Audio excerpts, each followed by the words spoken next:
Namaskar and welcome to this exciting episode of Sattology, debunking mythology. Sattology means science of truth or study of truth. Opposite of that is mythology, which means science or study of fake, lie, or imagination.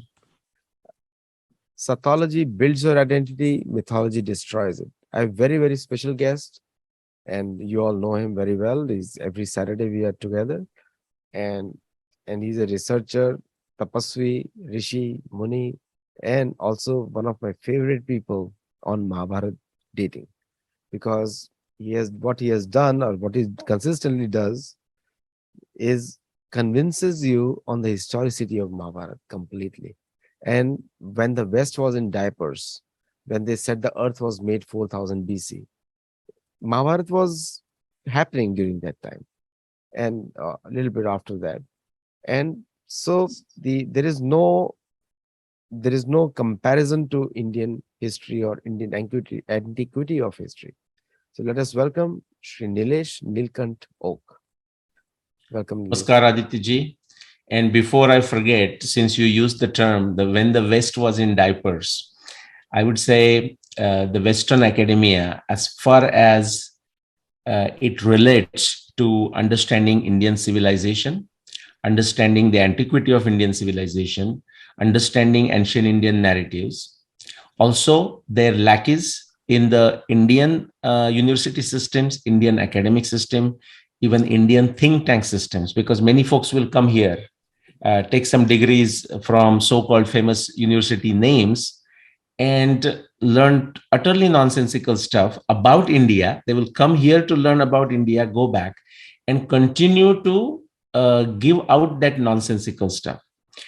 To the extent, even many of the Indian researchers, even the pro-Indic researchers, are affected by this foolishness. Okay, so I would say the Western academia, as it relates to Indian civilization, their lack is in India, and even many pro-Indic researchers who have been so much influenced by this Western Indic studies nonsense, they all are in diapers even to this day. That's right. That's right. And one of the things is, like, the common talk today is a liberal world order. Like every few years they come up with some jargons, this order, that order, and most of the orders are created by them, and also disorders are also created by them.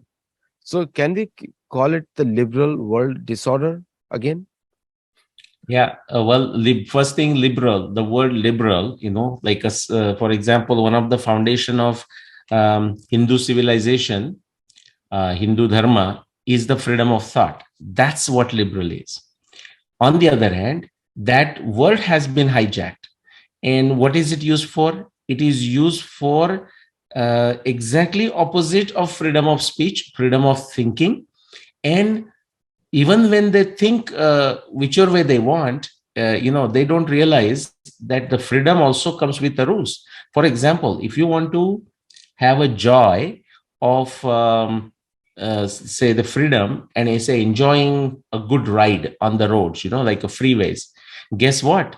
To have a total freedom of exploring, say, America, using the freeways, well, guess what? You have to follow the rules of the traffic, which, when that is not understood, like taking this metaphor to the thinking world, basically what they create is a disorder. The word is used, the order is used basically to create a chaos. I mean, you see that through all these new fashion fads. These are fads. And that is really depends on people's psychological state. Like, people love something new words, they feel like they're at the cutting edge of whatever the hell is happening. So it's like a postmodern, post-truth, what is that, critical race theory. I mean, anything that can be sold, just like in a financial world, like investment world, they will make a very artificial financial product upon the product, like something that truly doesn't exist, like derivatives and hedging and all of that. Same thing, same utter nonsense is happening into the other world. I mean, the humanities world. Even the word humanities sounds very good, but it is really to be autocratic, control certain groups, control certain countries, control the mind of certain people, so-called educated people. So yes, the idea, the objective is to create disorder to benefit the few. And so, and the liberal is also the word that has been hijacked, and we have to do everything to get it back where it belongs. Yeah. No, the moment that we say liberal means anti-church, like still even today, the freedom of women is not there. I don't want men to comment on women's freedom. Period. Whether you call anything, because it's not our. We don't understand the anatomy of our own body. See, the culture is that the men should protect women, not control them, supervise them. And I was being told the word evil comes from Eve.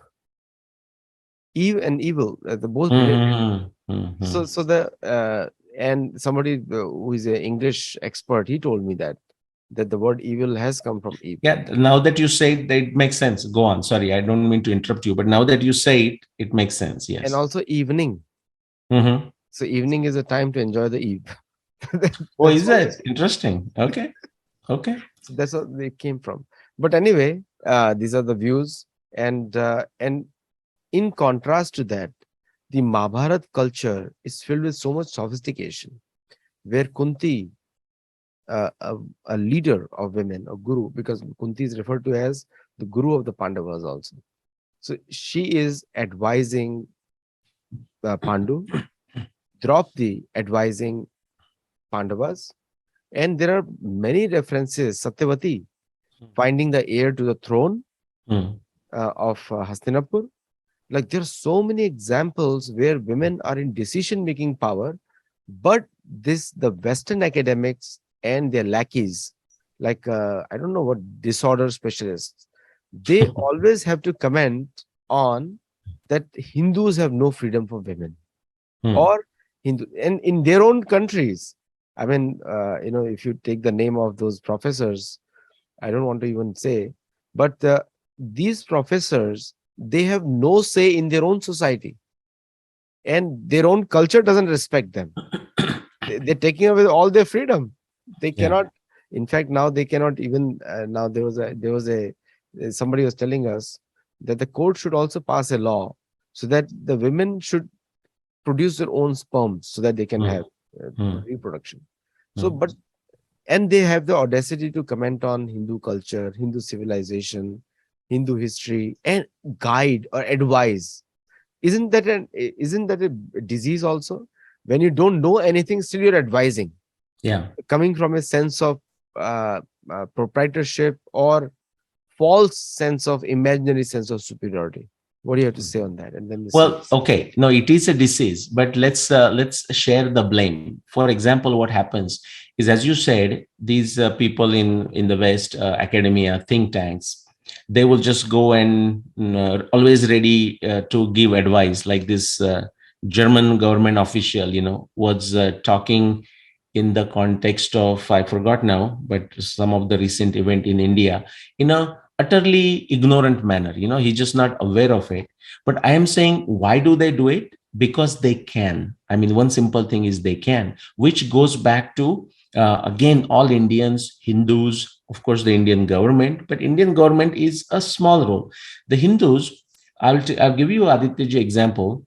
What's his name? Professor Sheldon Pollock, of Columbia University, who is, under the garb of liberalism, like talks, I mean, in the diapers, as a metaphorically, in diapers, absolutely, when it comes to understanding Ramayana or Mahabharata or ancient Indian text or antiquity. But he has written thick books on it. Now, the reason I'm mentioning it is, one time I was listening to his talk. As a Purvapaksha, we must listen what utter nonsense that is being spouted out. I was listening to his talk. The point is, after, I mean, the talk was like very irrelevant. I mean, that there was no cohesive point take away from it. But I'm not criticizing. My objective is not to criticize his talk.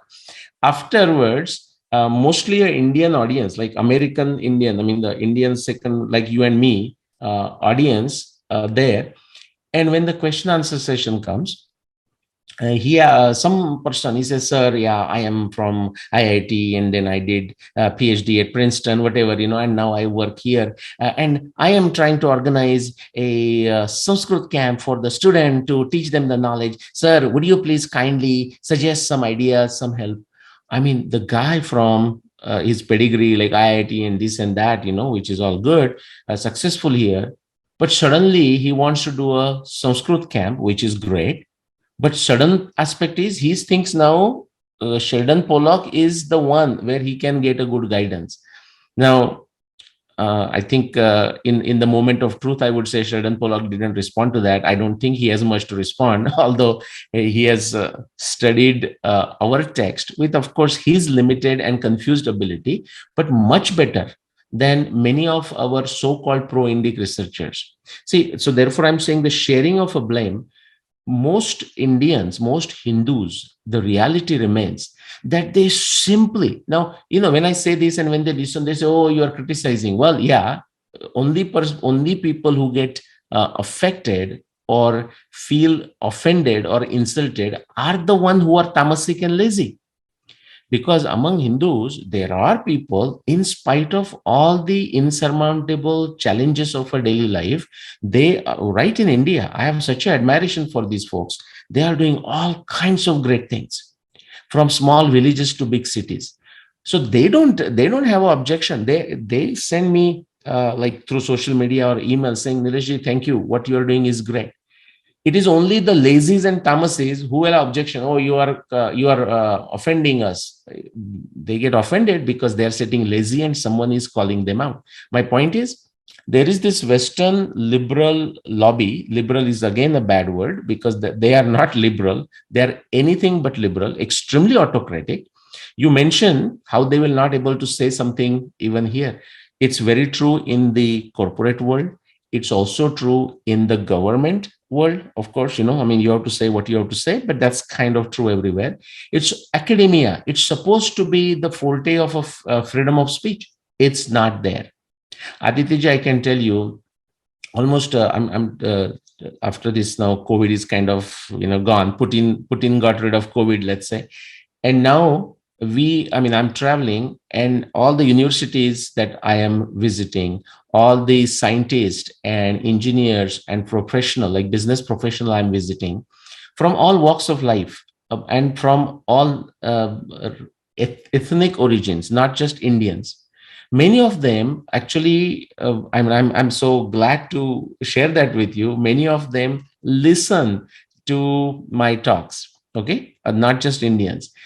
They refer to Sattology, by the way, and so sometime, like our viewership, we may see the numbers, and they don't look like suddenly like a quick 100,000 in 24 hours.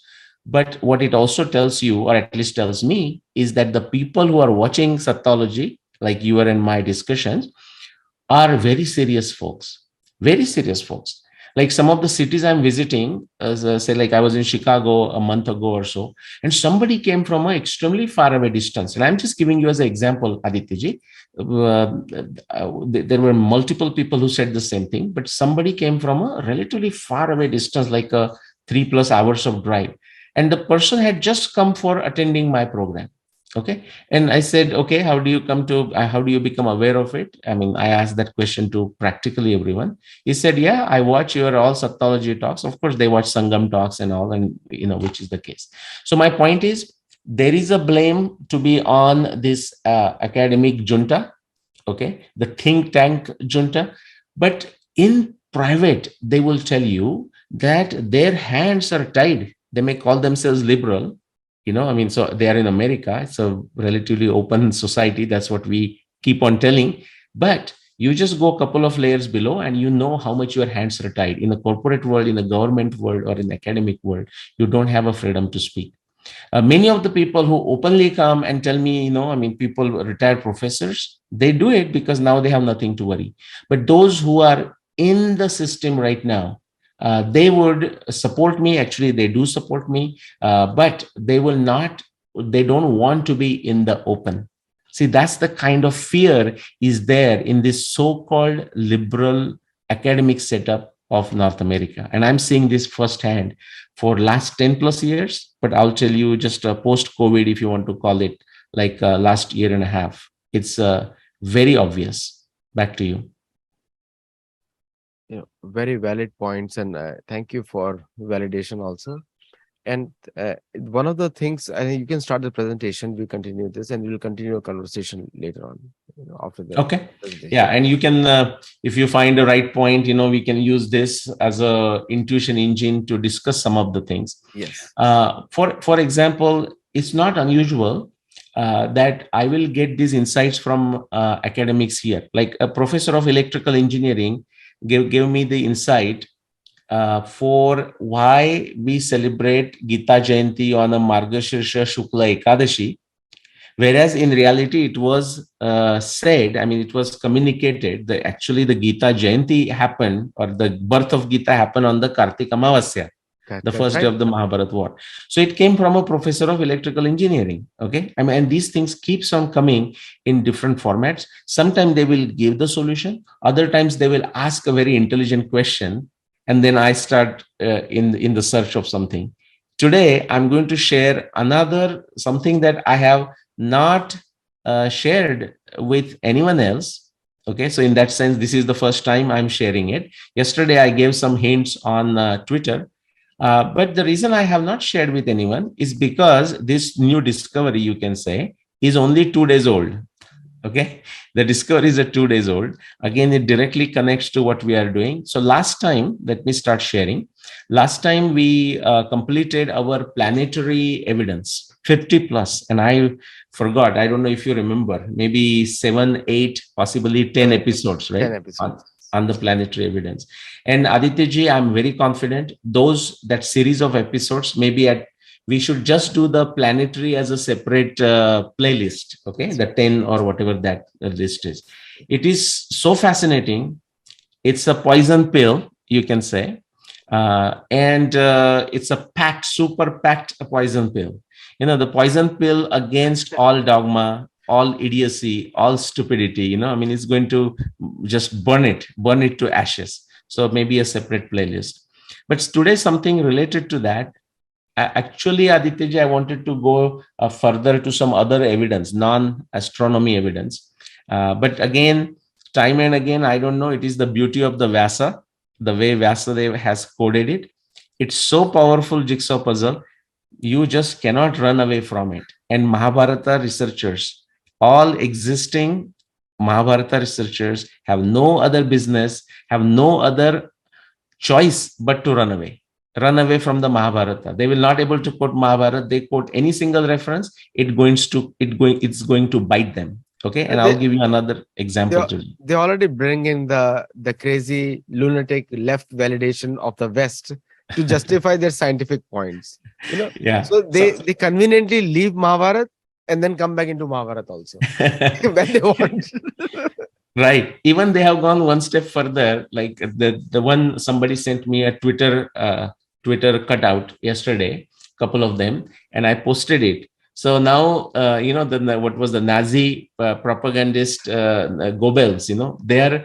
They are saying even, I mean, the Goebbels is looks like a very trivial and puny in comparison to Nilesh Oak's propaganda machine. Okay. So basically, they are seeing how effectively, finally, Indians, but even the non-Indians who are interested in Mahabharata are understanding, even irrespective of their background, they're understanding the power, the force of the scientific arguments and logical reasoning behind the evidence of Vyasadeva and how it comes together as a jigsaw puzzle. Okay. So they are totally scared. And I think you use another word when we were talking about something else. So they have given up on discussing the Mahabharata evidence. It is all about calling out names, calling names. No, Okay. So because this they is themselves are Dushasan, Duryodhan, and Kanik's representatives. right. In fact, I'll tell you the funny story. One of the cutouts, on the Twitter, this fellow, I have met him in person. Okay. And a gentleman, I mean, appeared to be a gentleman, let's say. Right now he's like fuming, and there is a fire going on in his head, you can notice. But I met him at one of the conference, Raju Malhotraji's conference, where I was a plenary speaker, in at IIT Chennai. This was possibly 4 years ago. And he and me had a long discussion. Whole afternoon we were talking.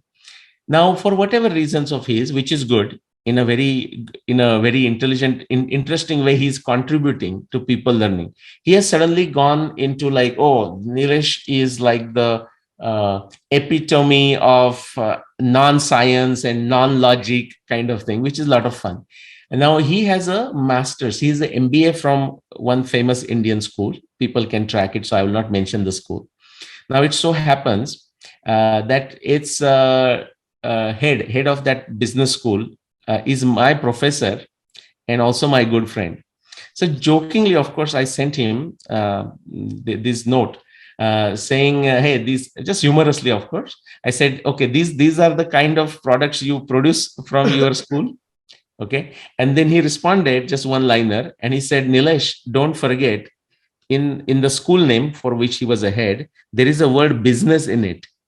you know okay, it's a business school. So he says, people try to say, taking a certain way, like say creating safe computers, that's one way.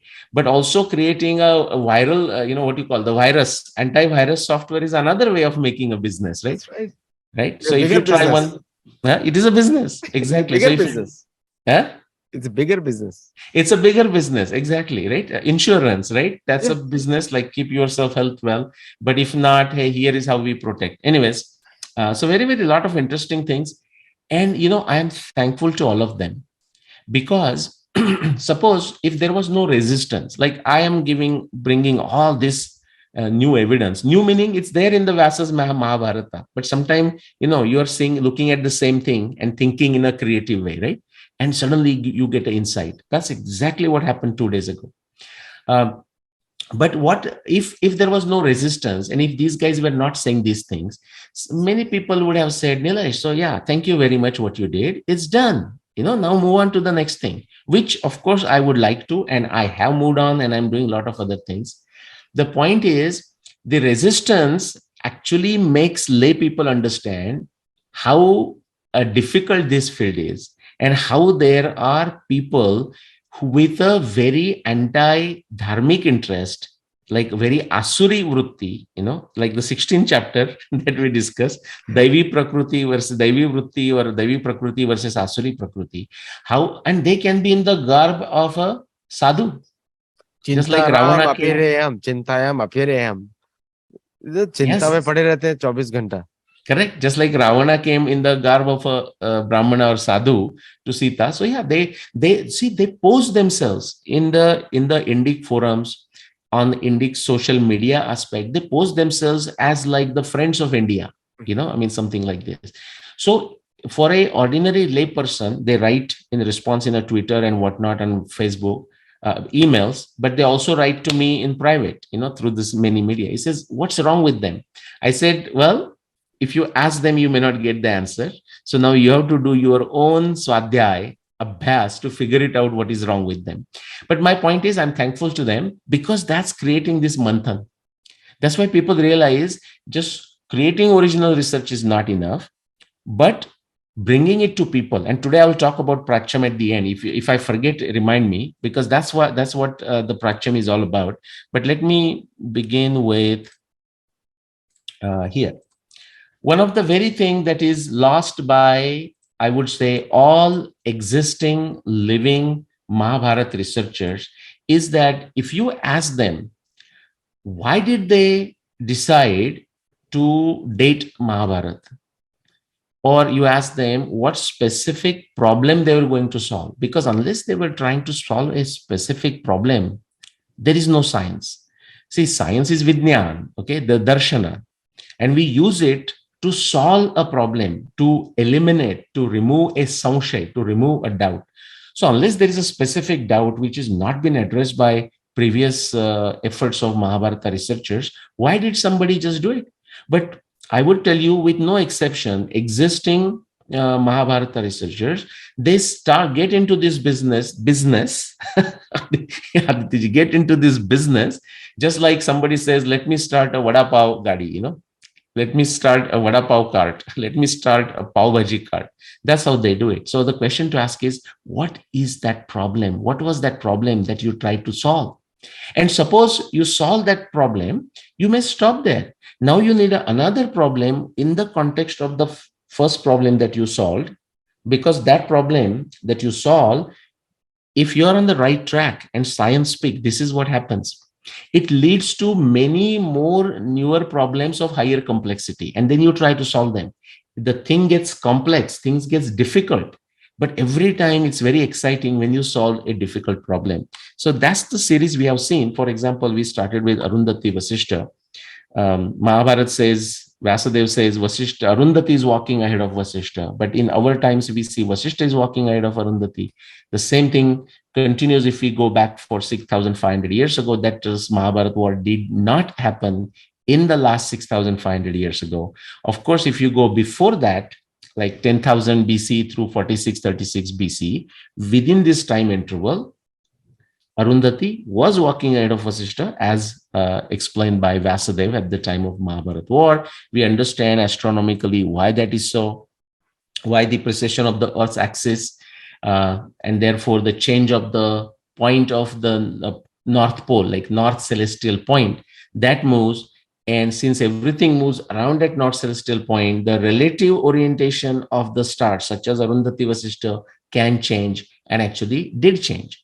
And that's how we know this. Very, very fascinating. Something that until 15 years ago, people thought astronomically impossible. Now, that's the beauty of Vasudev. One more point, Aditya, I will ask. Somebody asked a very good question. I think maybe in one of our YouTube comments or so. So we will, as a way of taking care of it. Do you know what the person asked? He says, well, that Arundhati Vasishta, if it was such an extraordinary observation, but that was going on by the time of the Mahabharat war, 5561 BCE, Arundhati was walking ahead of Vasishta since what, 10,000 BC. So it's already walking ahead for 5,000 years. Why is like the extraordinary observation? That was a good question. Okay. Now, this fellow asked in a right way. Many of the Mahabharata researchers ask as if like there is some problem with it. Now, what is the answer? Well, the answer is all the astronomy, 300 plus astronomy observations that Vasudeva has embedded in the 100,000 verse long text of Mahabharata, none of them is an extraordinary observation of the Mahabharata times. So sometimes people, I would not blame ordinary individuals. I will blame our Mahabharata, so-called Mahabharata researchers who are extremely pretentious, incapable of having a basic common sense. So we are calling Arundhati walking ahead of Vasishta as an extraordinary observations in our times. When we read Mahabharata, when I read Mahabharata, that particular verse, Arundhati Vasishta verse in 1995, I was shocked. Why? Because I knew that Vasishta is walking ahead of Arundhati, which is the scenario our times. But Mahabharata times, Arundhati is walking ahead of Vasishta. So Vasudev has not embedded any extraordinary observations. He has embedded very ordinary 300 plus astronomy observations of Mahabharata times. Arundhati Vasishta comes out extraordinary to us because that is not the case the way Vasudev described in our times, or that is not the case for last 6,500 plus years. That's why it is extraordinary to us. This is such a common sense. I tried it actually in the Bala Gokulam, folks below, elementary. So 5th grade, I asked them and I said if they understand. They totally got it. But I don't know of any other existing Mahabharata researcher who understands this when it comes to Arundhati Vasishta. Not even a single Mahabharata researcher. Okay. And so the reason I mentioned that with such an exclusivity is because I'm truly waiting for somebody to say, well, look, I understand it. Here I am. Now convince me 5561 BCE. Well, if he's a Mahabharata researcher or she's a Mahabharata researcher, all they have to do is read my books and listen to now what, how many Adityaji? Possibly 90 plus, close to 100 talks on Sattology between Adityaji and myself. And you know what? There will be no doubt left. Okay. So that's some extraordinary observation that we found from Mahabharata. Remember, I'm using the word extraordinary, extraordinary to us in our times, because that's not the situation in our times. Okay. That's why it's extraordinary. We talked about what Mahabharata researchers do. They will just pull one piece of evidence and keep on shouting all the time about it. And if you ask them, like say Balram Tirtha Yatra, like Balram, the verse does come, like Mahabharata text has got alterations, translation error, transposition error, all kinds of errors. But let us say for a minute it's not an error. Okay. So what that verse says, Balram left on a Pusha and after 42 days arrived on a Shravana. Now, how many times this can be proved to be valid? Well, guess what? Every year, any year, we can show this to be true about 12 times a year. 12 months, about 12 times a year, every year. So that observation by itself is useless until you have figured out exactly the year of Mahabharat war, a time interval for the Mahabharat war, exact year of the Mahabharat war using some other evidence.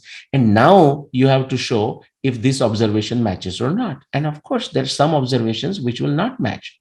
Okay. Because it's like for your children, you bought like 2, 3 jigsaw puzzles. And while the children are playing, they moved one piece from one, like a Madhya Pradesh state piece into a US map piece, and some Arizona piece from a US map jigsaw puzzle into a India jigsaw puzzle map or something like this. So this is a metaphor. Okay. What you need to do is this. Okay. So Arundhati gives us that. Siddhartha Chabra comes on the scene. Great thing. That's the kind of spirit that is required among Indian researchers.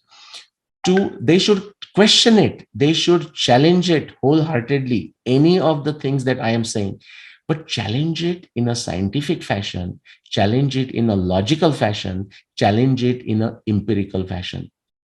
With the exception of Siddhartha Chabra and Prabhakar Fadnis, who have also contributed in a good way. And there are a few, like say from Bharat Rakshak Forum, some of the co-researchers like Rupa Bhattiji, I mean, every time she challenged me, critiqued some of my stuff, basically that synthesis has led to a better solution every time. Today, by the way, she wrote an extremely fascinating blog, and I'm sure very soon you will do a show with her on that, explaining the 60,000 years age of King Dasharatha, and the statement in Ramayana which says Rama ruled for 11,000 years. But I'll not steal the thunder from her. You can go and ask her directly. Again, we said theory should be able to predict new problems and also get the solutions. We decided the first day of the war, again, 30 plus references from Mahabharata. It tells you that the war began on no other day but Amavasya, and it happened during the Shukla Paksha of a Margashirsha, based on the phases, but also the positions of the moon. And we also know the Kali Yuga began per the Mahabharata tradition. And that's when we want Jivan Rao to discuss the details. He's ready to come out with his book. The Kali Yuga began on 2nd November 5561 BC, the 18th day of the war. The nakshatra was Pusha. All of these things have to match. Okay, so I'll skip through that. Let him do it. Then we talked about the duration of Bhishma. Everyone knows. Now, remember, this 92 is an extremely conservative number. Even in a 95 is the right number. Okay, because this 27 days is actually can be 29.5 to 30 days. It's a Masam Ekam Bahipurat here. Masam Ekam Bahipurat.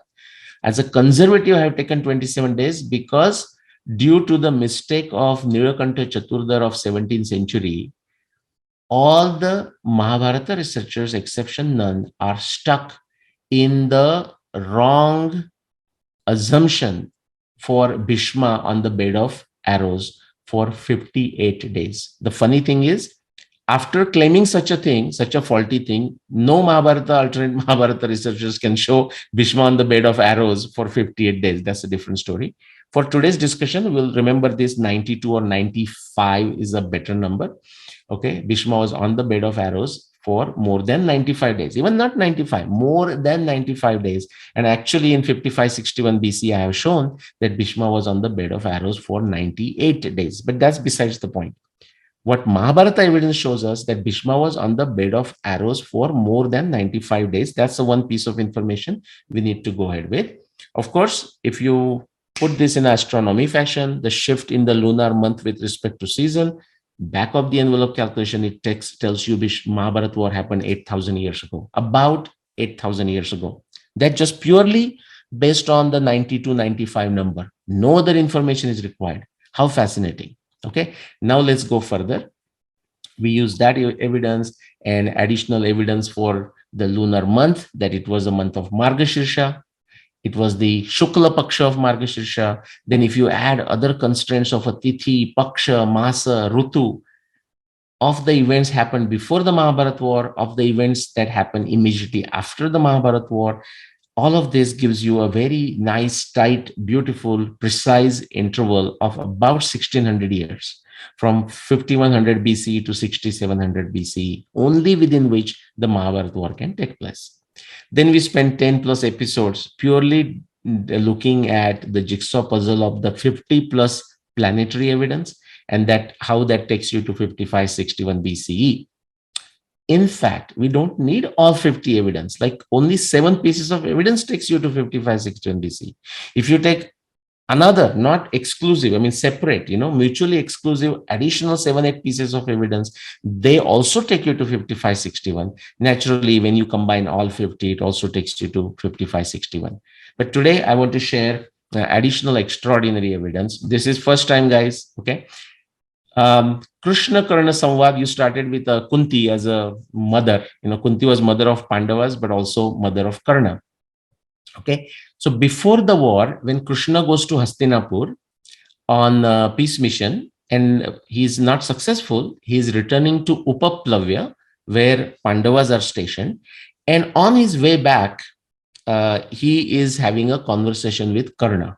And he tries to see if Karna can be pulled to the Pandava side. Okay, that's not relevant for today's discussion. The point is, in their discussion, Krishna says, in 7 days, there is going to be Shakra Amavasya. Karna, when you go back, please tell Bhishma and Drona to start the preparations for the war on that day. Okay, now that verse, some people have interpreted Yojayet tasya, Yojayet tasmat. They have interpreted that Yojayet word in the sense of Yujja, like, they come together and do it. In the sense of, let's start the war in 7 days. Some people have interpreted it that way. Other people have interpreted that to mean the preparations should begin in 7 days. We have Mahabharata evidence to show whatever is the interpretation, the reality is that definitely the Mahabharata war did not begin 7 days after Krishna Karna meeting. And I'm going to show you the evidence for that. So we know that whichever way Krishna would have meant it, whether start the preparation or start the war, okay, people uselessly fight on this thing. I'm saying, yes, in principle, 2 interpretations are possible, but there is enough evidence in Mahabharata to tell you that no matter what Krishna meant, the war definitely did not begin 7 days after Krishna Karna meeting. Okay. Then if we take that evidence, that the fact that Shakra Amavasya was going to occur in 7 days, then plus the Bhishma Nirvana evidence that Bhishma was on the bed of arrows for more than 95 days, and then the pre-war events, I'm going to give you another, just like Arundhati Vasishta gave us an interval, just like Bhishma Nirvana gave us an interval. Bhishma Nirvana combined with phases and positions of the moon gave us an interval. Bhishma Nirvana combined with the lunar month and all of this gave us an interval, and said Mahabharata war is not possible anytime after 4500 BCE or 5000 BC. This is another piece of evidence. Very fascinating. I came across this 2 days ago. I don't know where even it started, but I think somebody asked me a question about the Shakra Amavasya, and I think that's where it began. So quickly, let's walk you through in a linear fashion. So Aditya, I think you can stay on alert there, because instead of me doing a monologue, it kind of helps to go I'm through here. this. Thank you. So Krishna Karna Samvad, and it says, Krishna says that in 7 days there is going to be Amavasya, Shakra Amavasya. Now Shakra means Indra, and the nakshatra of Indra is Jeshta. Now from that we can go, now Amavasya meaning what? The sun and moon will be together near Jeshta. Now remember, when it comes to like astronomy information, unless they have given a very specific degree, we have to understand this for everything. For lunar month, even more so than a solar position. Sun's position can be more precise than position of the full moon. That we have to take it as the sun's position at nakshatra Jeshta, and you have to also give, say, just as a scientific mind, as a truly well honed, well trained scientific mind, we have to always take into account a plausible, actually there is no error here, I'm going to show you, but a plausible error. So a plausible error I have taken is of a plus minus 15 degrees. That's approximation for one nakshatra space. One nakshatra is a 13 degrees, 13 degrees, 13 degrees. I have made it even more liberal, plus minus 15 degrees. Anyways, the point is, if Shakramavasya is going to happen in 7 days, we know exactly when Krishna and Karna are having their conversation. That happened when the moon was in the Magha Purva Falguni region, somewhere in the near Magha or Purva Falguni. Okay, so we know that. Now Krishna returns to Upaplavya. So it would have taken him 2-3 days, because that's exactly what it took him to go to Hastinapur from Upaplavya. He's returning. In fact, he would have returned faster, because if you read Mahabharata descriptions, and people should read it, when he was going towards Hastinapur, he was actually traveling slowly with Satyaki and a paraphernalia. When he was coming back, actually now the job is done, there is a sense of urgency, and he coming fast. And actually, his Sarathi says, like he just cheers up to the horses, go fast, guys, So we know that he came faster, not important. So he returned to Upaplavya in, say, a couple of days. Now, this is very important. So think of it, Magha Purva Falguni, that's where the Krishna Karna dialogue happens. And now the days are going. So after Magha Purva Falguni, so, I'll put my hands like this. So let's take Magha as the possibility, the day when Krishna Karna dialogue happened. Now, let's count the days. So Purva Falguni, Uttara Falguni, Hasta, Chitra, Swati, Vishakha. Okay, so that's 6 day, and 7 day is like a kind of a Anuradha, or if you take Purva Falguni and the moon can travel fast or slower, so Anuradha or Jeshta. My point is, about 6 days from this Krishna Karna dialogue, Mahabharata text says that when Krishna returned to Upaplavya, that is the time Balarama arrives at the Upaplavya. There is a conversation. Balaram decides not to take any side, and he leaves from the Upaplavya, the Pandava camp, for Saraswati, the Tirthayatra of a Saraswati, and he does that on the Anuradha Nakshatra, Maitri Nakshatra. Mitra is a Devata, deity of Anuradha Nakshatra. So that's very important. So 6th day or so from Krishna Karna dialogue, Balarama left Upaplavya camp. Still the war has not begun. Then actually the next day would be a Shakramavasya, let's say. Now, I said next day. The important point I want to mention is, which is what I said, people have to understand the basics of astronomy if they want to do this kind of research. And I will tell you, 99.99% of Mahabharata and Ramayana dating researchers remain utterly clueless about the basics of astronomy. Now think of my statement, I don't mind repeating this. Remain utterly clueless even about the basics of astronomy. Basics of astronomy, I'm not talking complex astronomy.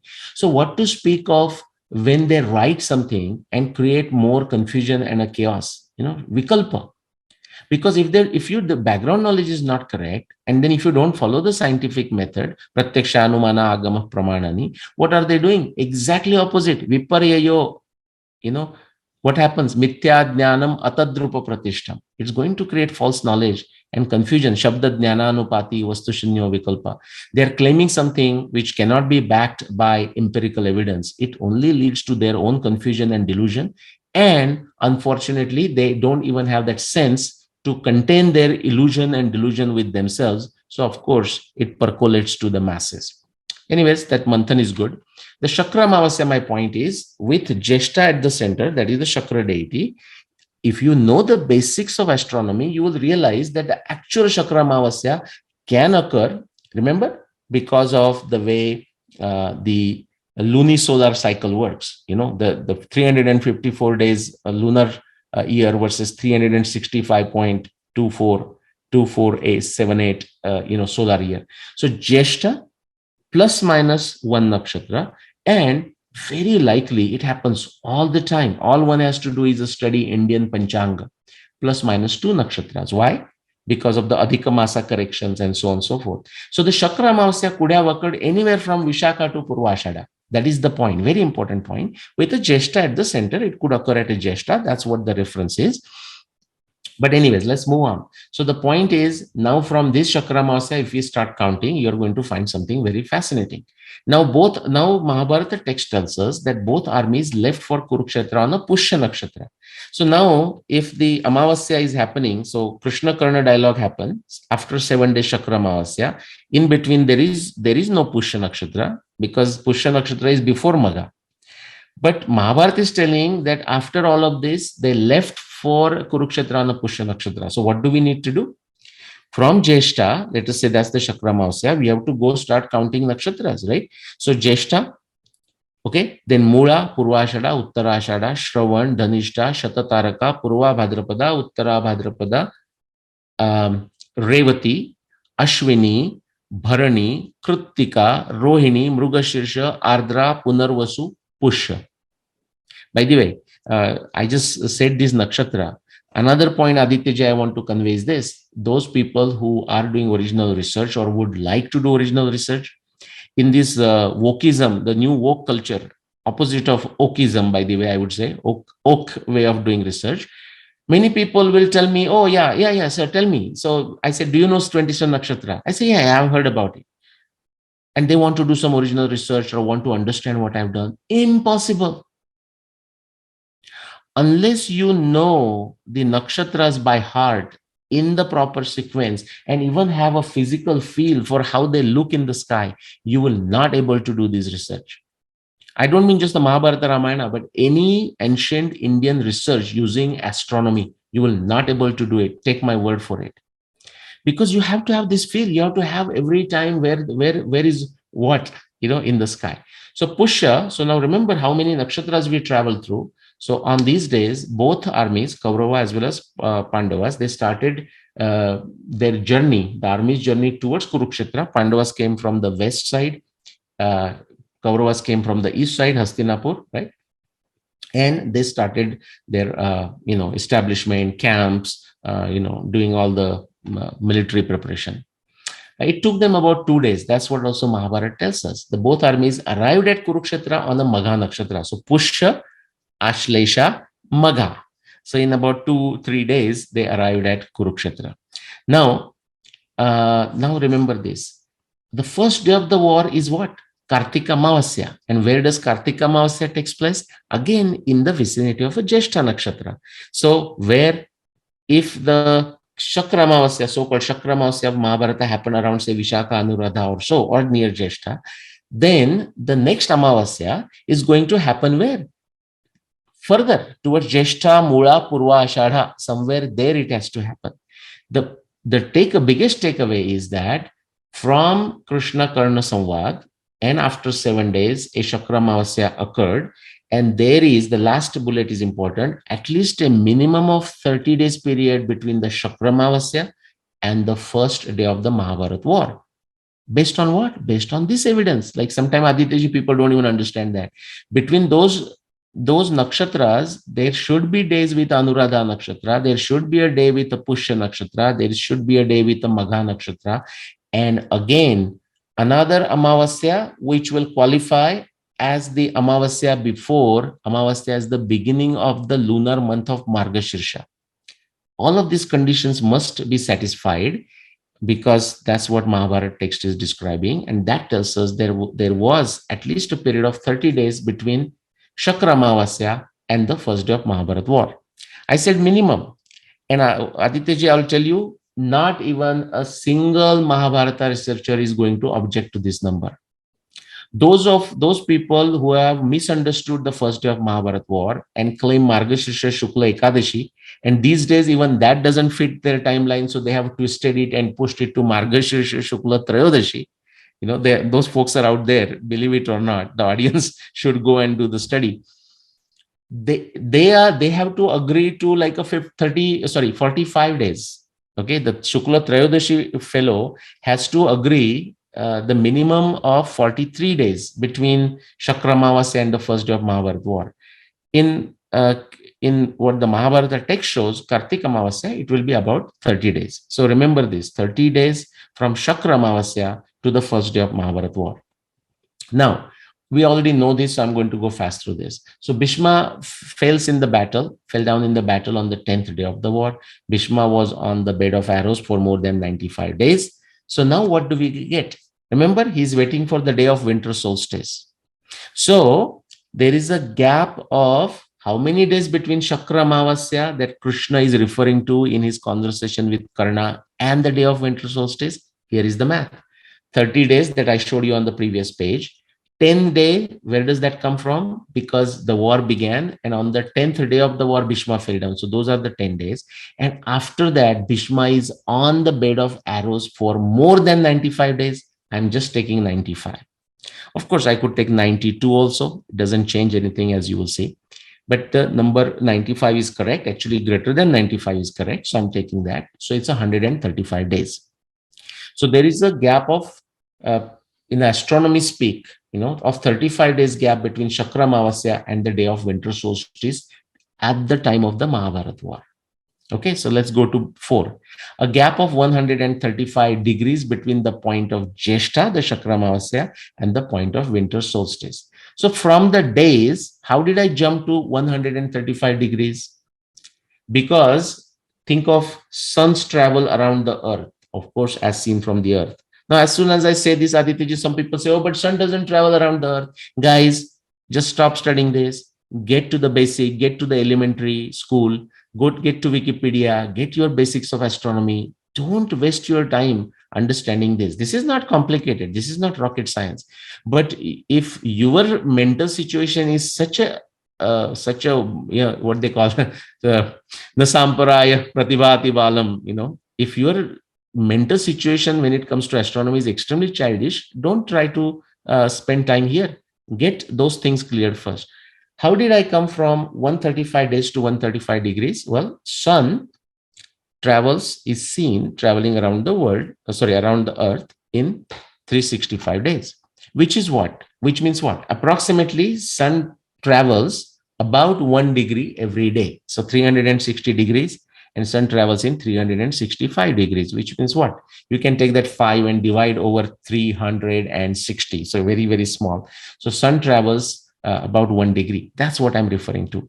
Now, Shakra Amavasya, sun is at Shakra, meaning at Jeshta Nakshatra. And after 135 days, the sun's position should be at the point of winter solstice. That's how I calculated 135 degrees from 135 days. Now let's go to 5.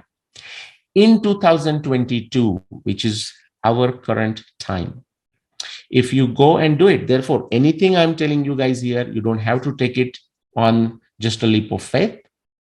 Actually, go and do this. Okay, go and take any software, mathematical calculations, learn astronomy. It doesn't take much if you are sincere, serious, and a seeker.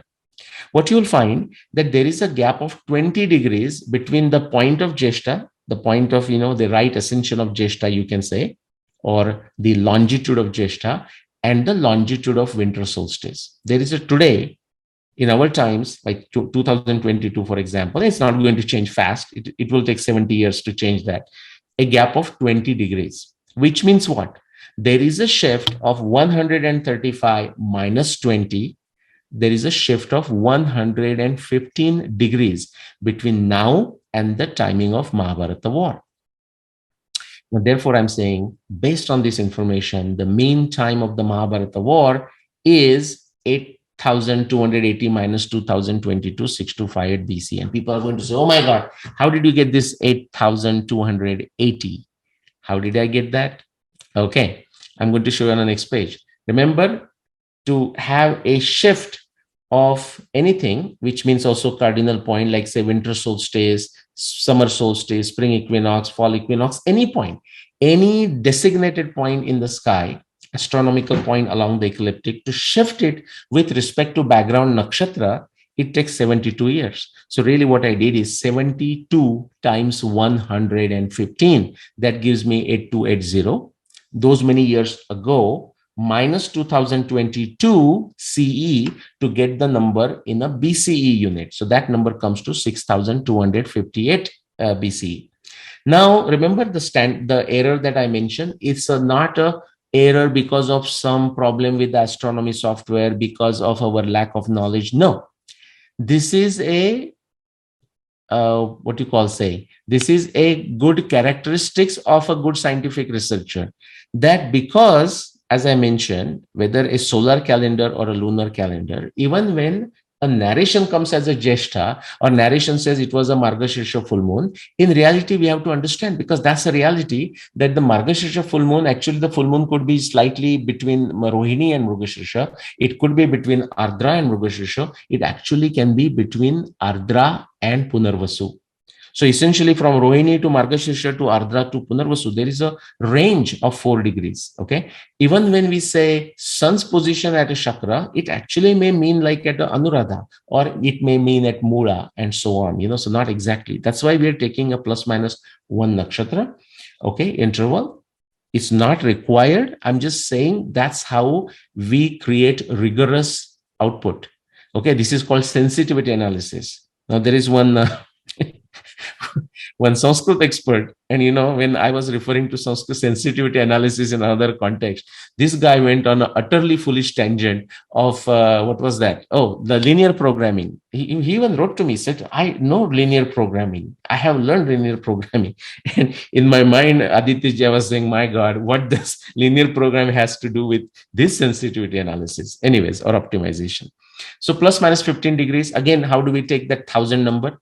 15 degrees will correspond to about 1000 years variation. So 72, 15 times 72, same number 72, 1000 years plus minus. That will give you an interval of 7258 BC through 5258 BC. So Mahabharata, the important takeaway is Mahabharata war definitely before 5258 BCE. This is the same conclusion we have arrived at from multiple other pieces of evidence from the Mahabharata text, such as Arundhati Vasishta, Bhishma Nirvana, and the phases and positions of the moon combined with Bhishma Nirvana, the lunar month combined with Bhishma Nirvana evidence, lunar month and a Paksha, Shukla Paksha combined with Bhishma Nirvana evidence, the fact Kartika Purnima already occurred combined with Bhishma Nirvana evidence, the fact Chaitra Purnima occurs after Bhishma Nirvana combined with Bhishma Nirvana evidence.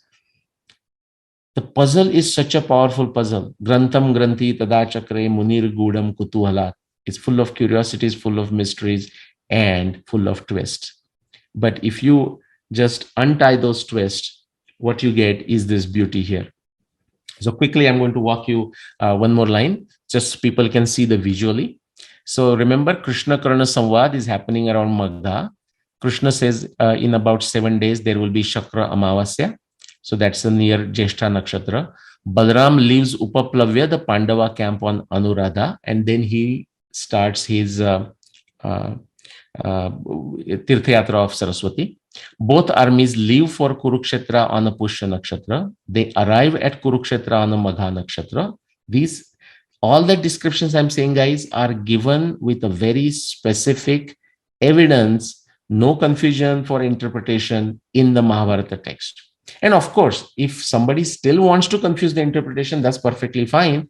Still, that person has a onus, he or she, to show how whatever they interpret, how that matches for whatever claim they are making. You ask that question, they start running away.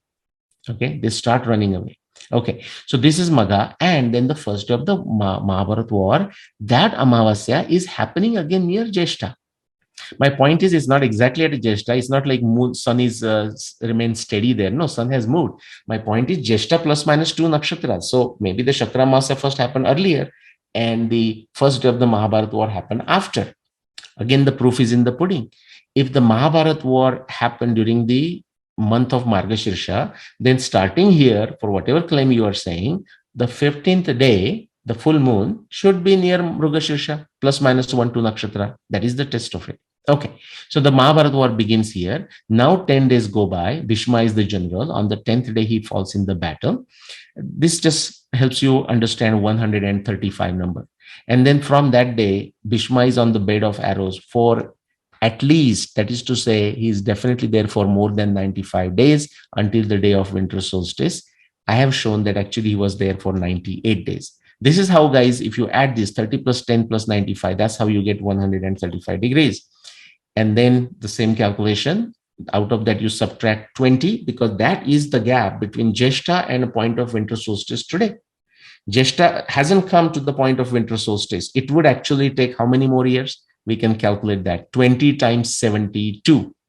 So do the math. Okay. So about 1400, 1500 years in future from today, winter solstice would occur at Nakshatra Jeshta. Okay. That's the point. So right now it is like a Purva Ashada Mula, something like this. So it's going to take about 1400 years. Anyways, so 115 days, that's same as 115 degrees. 1 degree shift in precession of the Earth's axis takes 72 years. Remember the 26,000 year cycle. That tells us back of envelope calculation. But by the way, very precise, that Mahabharata war happened as a mean position, mean estimate, 8,280 years ago. You subtract 2022 to get a number in a BCE. Okay. And I might have made a mistake here actually. So this one would be like a 6,200, and allowing an error of plus minus 1 nakshatra, that's 13 degrees. I'm approximating to 15 degrees, 1,000 years plus minus. You get an interval of 7,258 BC to 5,258 BC with a mean position at around 6,258 BC. The big takeaway, Mahabharata war did not happen anytime after 5,258 BC. Quickly, here are my books. These are available on Amazon. That's how they look on Amazon. If you are in India, you should go to Subbu Publications. The title cover would look different, but exactly the same 3 books. The historic Rama is known as 12,209 BC there, same content. This is summary. And quickly, Aditya, just 1 minute, I want to talk about how we take this original research to masses. Discovery is not easy. I mean, you spend times, but it's half the battle. It's reach to the pop culture, to the woke culture, but to even everyone is really a big task. And with that in mind, a Practicum initiative is something that many individuals are working on since summer of 2020. Then the COVID hit. It really affected the effort in a big way, but people are now back in action. Still, there are many challenges, but please follow on YouTube, Twitter, Instagram, Facebook, and the last one seems to be Telegram. Okay, follow Practicum on all of these. Rather than waiting, Practicum as a team decided to start. Okay, award-winning filmmakers coming together with award-winning original researchers. Okay, people with experience from Hollywood scene, people with extremely creative abilities. I have worked very closely with them, so I can talk firsthand of this. Very much focused on retelling the grand Indian narratives in a upscale and engaging ways. A lot of projects in the pipeline. These are some of the early numbers from last 2 years. Some of we are never Aditya gung ho on like showing our face, but sometimes people take this as if like, is this something secret going on in secrecy? There is nothing going on in secrecy. Even in the ancient tradition, Indian tradition, we say, why talk about a fire, okay, when you are just trying to kindle the fire? When people see the smoke, they will know there is a fire, right? In that spirit. But if you see, people can recognize me, hopefully, in both photos. We met sometime in 2020, just few faces here, but these are the key folks behind it. Many other great individuals have joined the mission, are joining the mission. By the way, Aditya ji, this New Yorker is not from New York. as you can see. This is from Jabalpur, okay? Jabalpur, Madhya Pradesh, but a very a beautiful cafe, okay? We were brainstorming various things for a whole long 2 days right inside this cafe on the sideline of a World Ramayana conference. Okay, actually, you might see in the board that World Ramayana conference discussion sponsorship or something just right above. Um, there many things are going on. Number of you would be actually seeing those Pracham short videos, but if you are not, go to YouTube, Pracham, Prachym, what do you call, sign up or whatever you say, subscribe to the Pracham channel. If it matches your sensibilities and your inclinations, do contribute. There are many ways to contribute for this. This is a 10 documentary series project. A lot of work is going on, many hurdles, but we are going through these. These are going to be very fascinating documentaries. But let me also tell you, this is going to be scratching the surface. Okay, a lot more things is in the pipeline. So with that, sorry, we went longer session today. So my apologies if I disturb your schedule, Aditya, but back to you. No, thank you so much. And I want the viewers to watch the Pracham videos, promote them, because this is the kind of content we need on the media, social media. A lot of content is based on current affairs. Believe me that if you have not read chapter 16 of Gita, you cannot be calling yourself an analyst, actually. Political Agree. analyst or any analyst. Because Yeah. No. Go ahead. Complete. I totally agree. Yeah. and also, if you have not read the first chapter of the 12th canto of Srimad Bhagavatam, or the first chapter of Brahman, or the first chapter of Mahabharata, you cannot do any research into anything. Good point. I was when you said this, my enthusiasm and eagerness was so much that I interrupted you there. But you are right. And something that I picked up here, because I have not done it. See, that's how which is you said first chapter of the 12th skanda of Bhagavad Puran, right? Exactly. Consciously, I cannot tell you what is in there. So after this, I'm going to go and read the first chapter of 12 skanda, but all other things that you said, I have done it. Want to tell you a quick story about the first chapter of Mahabharata that you mentioned. Remember, like sometime we discussed some very gifted boy, who knows Bhagavad Gita by heart and so on, right? But anyways, in that context, the discussion was going on, and his mother asked, saying, her son's name is Shaunak. Okay. But she said, I was asking, like, where does that name come from? And she asked many, what you can say, dharma experts. I'm not kidding. Eh? I mean, and she's in India. And she said, nobody could answer that. They said they don't know. Okay. And I said, what do you mean? So maybe there's no person named with that. I said, well, have you heard of a Shaunak Rishi? No. Okay. I said, we wouldn't have had Mahabharata without Shaunak Rishi. Exactly. Right. And she was so happy when I actually sent her the reference. So that's the first chapter, of the Mahabharata and all that. But I will go, and definitely after this, I will read the first chapter of Bhagavad Puran.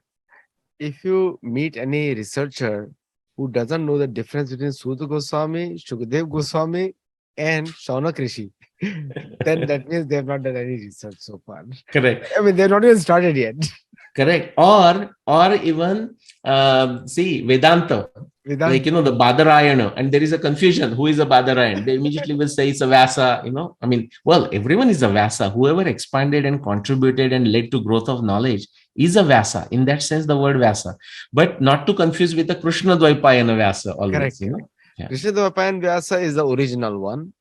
And people can represent him. Like Absolutely.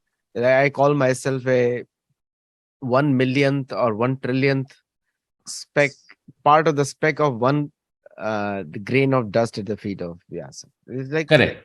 Very big personality. And Aditya, if you take that, your dust and divide 1 trillionth, then I would qualify myself. I would say that's me, I'll take the reverse way. I should be 1 trillionth of yours. So yeah, this is for our viewers, especially in the Indian context, who may know it. Like in the Lucknow style, the politeness, they say aap pele, but this is in the bhakta tradition. This would happen. Vancha kalpatarubhyascha kripa sindhubhya vacha Patitanam Pavanebhyo Vaishnavebhyo Vaishnavas. Namo Namah tradition. Yeah. And also the very funny thing is, like, so many analysts, they become so great. They start commenting on Vyasdev also. Oh no, he's not the real Vyas. I don't believe in Vyasa. He said, if you don't Hmm. believe it, don't read anything. It's just Hmm. don't read, just leave. The Hmm. only people who don't believe in Vyasa are the Western propagandists, the church propagandists, Islamic propagandists. They are the ones who don't believe in it. And the communists, who are the slaves of the West. Yeah. Actually, communism started from the West, not from the Russia or anywhere else. They say it started from the West. Karl Marx was the philosopher. Yeah. Yeah. And again, it's a confused product, so it's like a viparyayo mithya jnanam atadrupa pratishtam, because Indian tradition has just like, the communism is translated as a Samyavada. India has a tradition of a Samya Yoga, That's right. right? So there is this equality, but that equality is of a very different kind, which was completely lost. And Karl Marx wrote so much about India without ever being in India. Exactly. But anyways, that's a different Yeah. subject. Yeah. So thank you so much, Nilesh ji. You and I can talk so many things freely. Yes, yes. But again, we should remind our audience about the function in San Diego, right? San Diego, 22nd July, be there. Be there. Be 22nd there, July in San Diego. San Diego, and do watch Practicum videos. I love them myself. Yeah, So, and of course, Sattology, so like we are very close very soon. I don't know what Adityaji number is, and you may not even remember, but I think we are going to either we are already at it or going to be very soon at 100 videos of Sattology on Sattology discussion between Aditya and Nilesh. yeah, this was 95th. Yeah. So thank you Namaskar. and namaste.